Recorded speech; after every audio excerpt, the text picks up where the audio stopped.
Book of Ruth. We're looking at Ruth. Ruth is a two-part study, so we're on part A tonight. And next week, of course, is the business meeting, so there will be no Bible study next week, but the week after we will finish up Ruth. And this is one of the most heartwarming, interesting stories in the entire Bible. And it is the story of Naomi and Ruth and what God did in their lives. But it has a bigger message than just, interesting and encouraging material, because it is actually setting the stage for David, the coming of David the king, and the Davidic line, and ultimately the coming Messiah.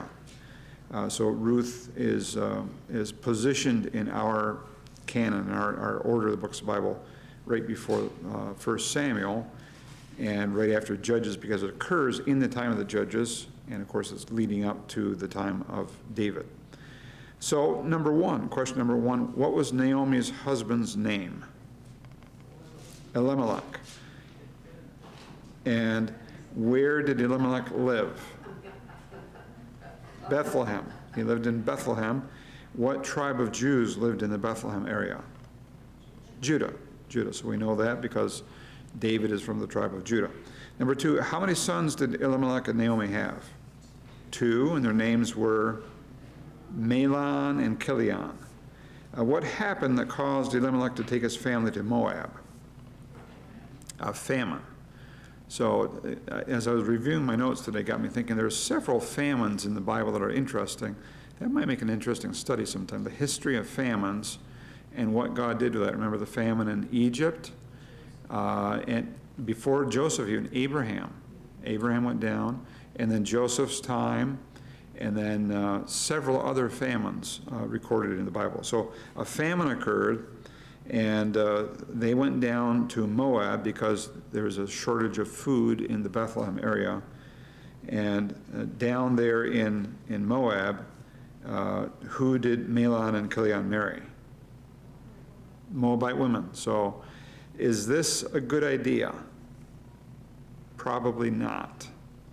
So you might notice that there's a missing reference there. It says read, and it doesn't tell you where to read. One place that you could read would be Deuteronomy 23:3, where it says that no Moabite is allowed to come into the assembly of the Jews up to the 10th generation.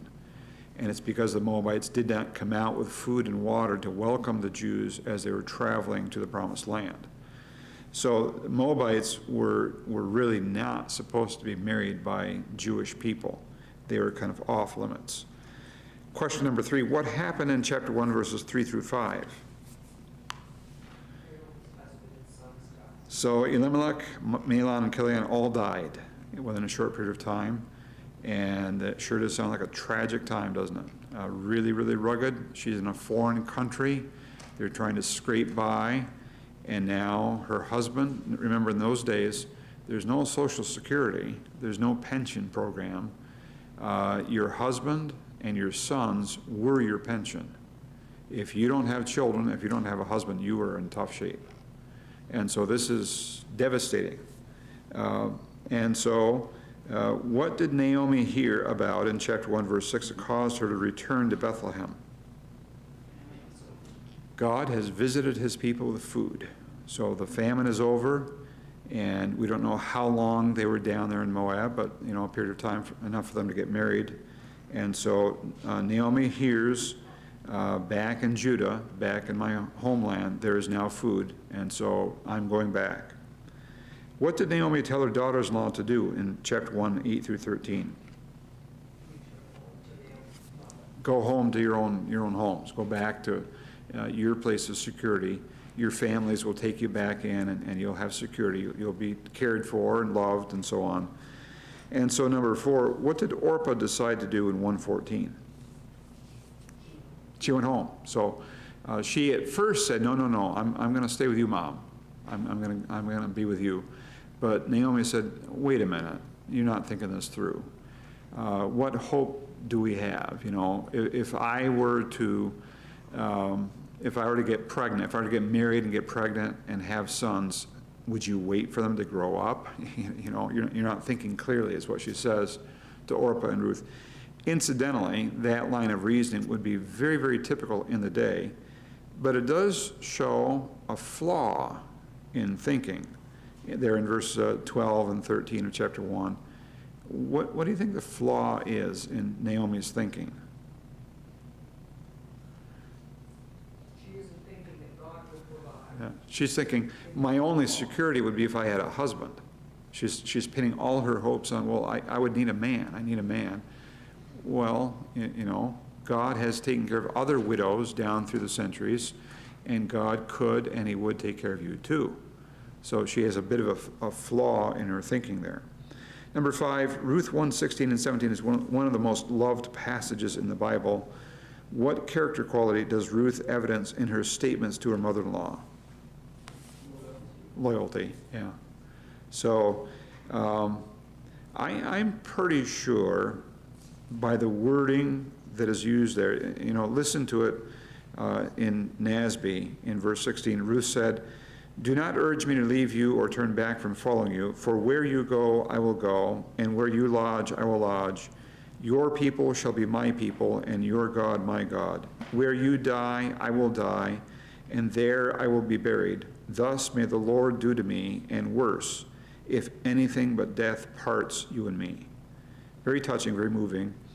But there's some wording in there that makes me think that it's more than just an expression of loyalty to Naomi.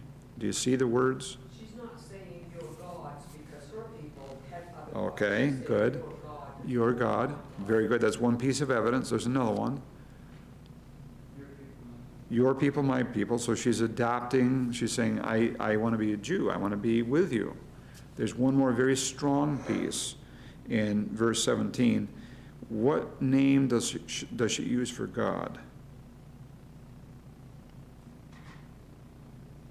Thus may the Lord, and how do you say that in Hebrew? Yahweh, Jehovah. What's that? That's the personal name for God. That's not just a God. You know, if you're going to say a God, you would say El. That's a name for a strong person or a God-like person. But she doesn't use that. She uses Jehovah. And I think that may be indication that she is a believer, that she has come to recognize that Jehovah is the one true and living God, and she has put her faith in him. So this is an amazing expression of loyalty, and loyalty is a great virtue. Number 6, what kind of attitude does Naomi display in 1:20 and 21? What is it?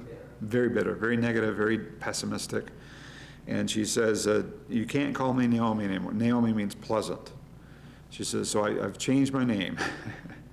Instead, call me Mara. And Mara means bitter. And she says, I went out full. I had a husband. I had 2 sons. And I come back and I got nothing. Of course, that would beg the question, what is Ruth? You know, chopped liver? But she's not thinking about that. Naomi is just focused on how miserable she is. And so she says, call me bitter. Who does she say has afflicted her? She's accusing God of being mean. She says, God has been very hard on me. He's gone out to fight against me. Quite an attitude on her part. Number 7, compare Naomi's words with those of other people who endured great suffering. So you think of Job, David, Paul. What kind of advice would you give to Naomi if you could?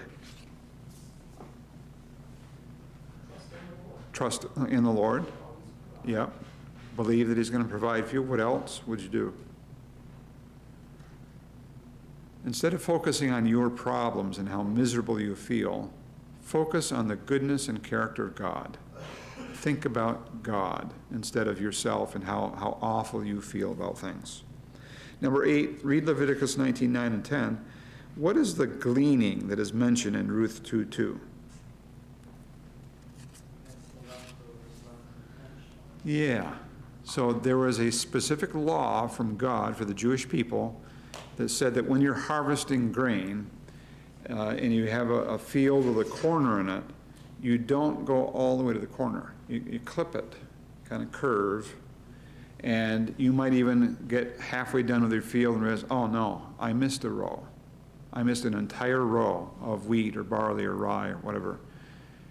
God actually said, don't go back and harvest it. You let it stand. Why? Because your neighbors, who may not have as big a field as you, they can use that. So it's kind of interesting. We believe that the Bible does teach capitalism, meaning you work hard, you earn money, it's your money. But it's not raw, unbridled capitalism. It's not just, I want to get rich, and so everybody else keep your hands off, this is my stuff. The Bible actually teaches, Old Testament and New Testament, that believers in God should have concern for other people and be desiring to be generous, looking for opportunities to share, to be a blessing to others. This is one of them. So God-fearing Jews would not go over their field with a fine-tooth comb looking for every kernel of wheat. They would generously leave some standing grain. And it was their desire. They actually wanted to be a blessing. So-and-so down the road, they don't have much. The poor guy only has half an acre, and he barely gets by. So I leave a little for him. Same thing if you had a vineyard. In a vineyard, your neighbors were allowed to come into your vineyard and have a snack. Now, what they weren't allowed to do was to bring a basket. They were not allowed to bring a bushel basket. And you look out in your vineyard and there's 4 or 5 people and they're harvesting your grapes. No, that's not allowed. But generosity is what's in view here. Question number 9, why did Ruth ask permission from her mother-in-law before going to glean in Boaz's fields? Sorry? Politeness, courtesy, sign of respect. She's treating her mother-in-law very politely, very kindly, even though I'm guessing that Naomi wasn't much fun to be around. She's probably kind of a wet blanket all the time. Ruth says, oh, look, the sun is coming. Look, Mom, it's a beautiful sunrise. And she says, oh, it's going to be hot today, And she says, I baked some bread. And Naomi says, did you burn it? That kind of a thing. But Ruth is being very polite, very loving, very respectful. She's treating her mother as the head of the home. Even though Ruth, is going to be doing all the work. She's treating her mother-in-law as if she were head of the household. Number 10, how long did Ruth work in the fields? All day, from morning to evening, all day long. And what did Boaz say to her in chapter 2, 8 to 10, and why did he say this? It has been reported to me all you have done for your mother-in-law, and that you left your people. He pictures God as the protector, like with her. Yes, yeah. Beautiful picture. He says, don't go to any other field. Stay in my field and work right here. In fact, you can work alongside my maids, the girls that are part of my staff that I've hired, my servants, and they're working for pay for me. I want you to work right next to them. Don't go to any other field, and I've given instructions. Nobody's going to bother you. You're safe here. You can picture where a young lady getting off in a field all by herself in a strange territory. Well, she could be taken advantage of. And Boaz is saying, no, you stay right here. And he furthermore says, anytime you're thirsty, you go over there to the water jug. It's there for you. And she says, why are you being so kind? And he, of course, that's what Sharon just reported. He says, I've heard about you. I've heard the expression of loyalty that you made to Naomi, the way that you're treating her, and it has made an impression on me. And then he gives this statement. May the Lord reward your work, and your wages be full from the Lord, the God of Israel, under whose wings you have come to seek refuge. And of course, that is a phrase that seems to run on into the Psalms, especially in David's Psalms. And Boaz would be David's great-great-grandfather. So it's possible that became kind of a family thing. It's a phrase that you use in David's family to express confidence in the Lord. Number 11, what did Boaz say he'd heard about Ruth? We already said that, her treatment of her mother-in-law. And how does he picture God? A bird with wings that are protecting you. Number 12, Ruth acknowledges Boaz's kindness in 1:13, even though she is a what? A foreigner.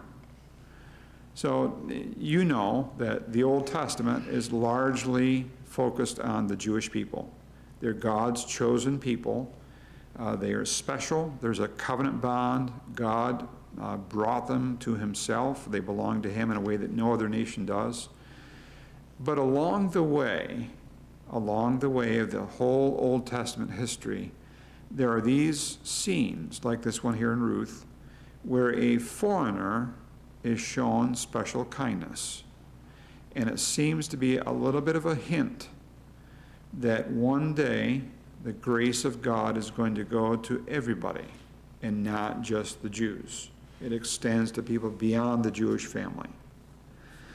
Number 13, what further favor does Boaz show to Ruth at the mealtime? So he invites her to eat lunch with him and the workers, so they probably have some kind of a pavilion or a shelter or something with a roof over to keep the sun off so people can go in and get some shade and rest for a little bit, get a drink, and then have lunch together. And meal times in Middle Eastern culture were very special. It's a bonding time. It's a time of hospitality and sharing. And so you would have usually a variety of sauces, different kinds of dips. And the meal is essentially bread, a chunk of bread. And you tear off pieces of it and dip it in the sauces. And so Boaz is saying, don't sit over there in the corner. Come over here. Come closer. Sit right here. And have some bread. Here, try this sauce. This is really good. So he's showing consideration. He's showing generosity, kindness towards her. Number 14, Boaz gave special instruction to his reapers in 2:15 and 16. What was it and what does it mean?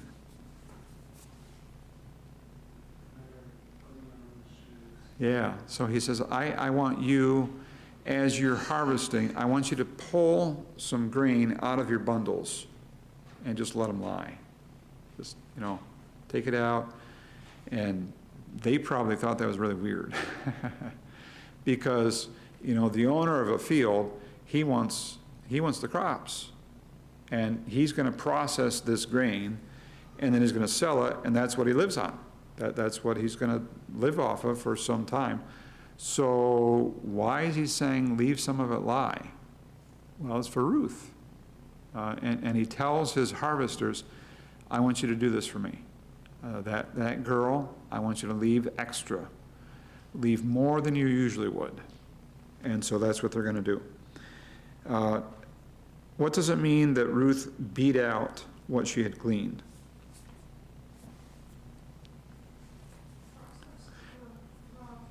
Right. So you've got these stalks, stalks are whatever, 3.5 feet high, and it's a big bundle, and you take it to a flat area. It could be a wooden floor, or it might be stone, or it might just be dirt.